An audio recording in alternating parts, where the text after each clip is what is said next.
सर्वप्रथम सर्वांना स्वातंत्र्य दिनाच्या हार्दिक शुभेच्छा. सकाळी 6:45लाच आमची स्वारी शाळेत पोहोचली आणि आज साईशाचा ग्रुप डान्स होता. त्यामुळे सकाळी खूपच जास्त गडबड झाली होती आमची. पोरींची एक्साइटमेंट बघून मला असं वाटत होतं की माझेच जुने दिवस परत आलेत. आम्ही लहान असताना 15 ऑगस्ट आणि 26 जानेवारी असली की आदल्या दिवशी आम्हाला झोपच यायची नाही. आम्ही गजरे, मेहंदी, इस्त्रीची कपडे, दुसऱ्या दिवशी मिळणारी चॉकलेट यासाठी किती एक्सायटेड असायचो. आणि त्या सेम फिलिंग आजही माझ्या आणि माझ्या मुलींच्या मनात नेहमी असतात. प्रमुख पाहुण्यांनी ध्वजारोहण केले.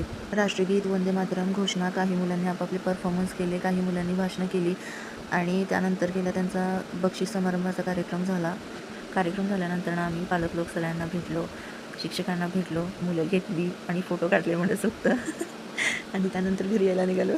घरी येऊन मग आम्ही मस्तपैकी जिलेबी खाल्ली. जिलेबी आणलेली होती आणि जिलेबी खाल्ली, जेवण केलं, स्वयंपाक वगैरे सगळं आवरून मस्तपैकी झोपी गेली. डुलका काढला सातारी भाषेत सांगायचं म्हणलं तर.